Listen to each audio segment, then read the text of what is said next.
I'd been working all night. I was driving a cab for a living at this point. Gradually sort of getting myself back onto my feet and trying to make my way really as a writer. I was blogging, I had a column in a little magazine called Liverpool, not a little, really great magazine called Liverpool Confidential, and I was doing that kind of stuff. And one night I've been driving a cab. Now anyone who's a cab driver or anyone who knows a cab driver will tell you that some nights you just cannot make money. It doesn't matter what you do. It doesn't matter where you go, what you do, who you try and pick up, where you go, you will not make money.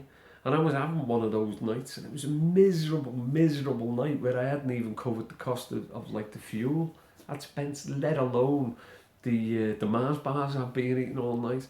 And I was just so fed up and just awful. And it got to about 4:30 in the morning, and I thought, I've had enough, I'm going home. So I drove home, and on the way home I was quite hungry, so I thought I'll buy a sandwich from the gas station. I'll buy a sandwich on my way home.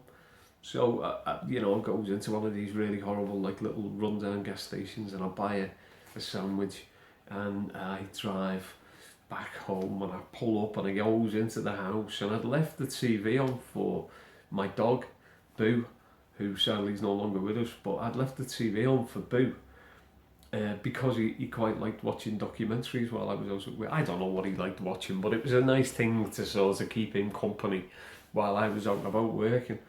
And I came home and I sat down on the settee, and the TV was on, and the credits were rolling on a documentary, and the documentary was about the Nazi occupation of the Channel Islands just off the coast of France in the Second World War.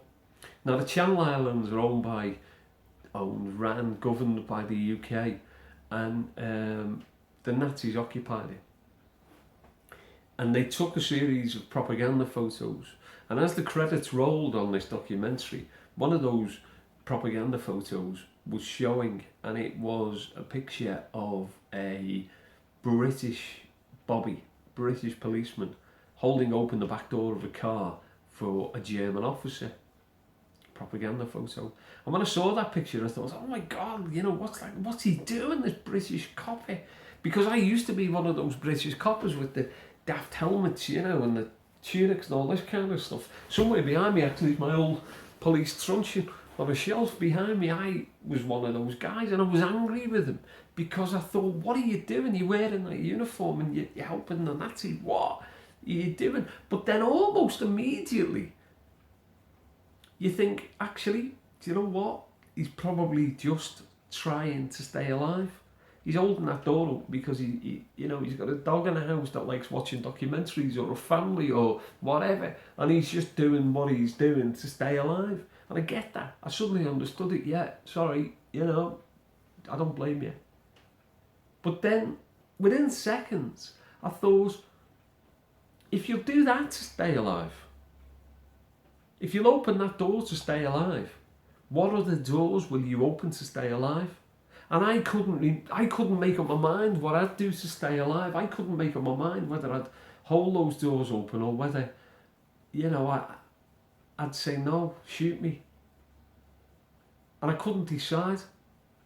And the only way I could decide was by sitting down and writing this book.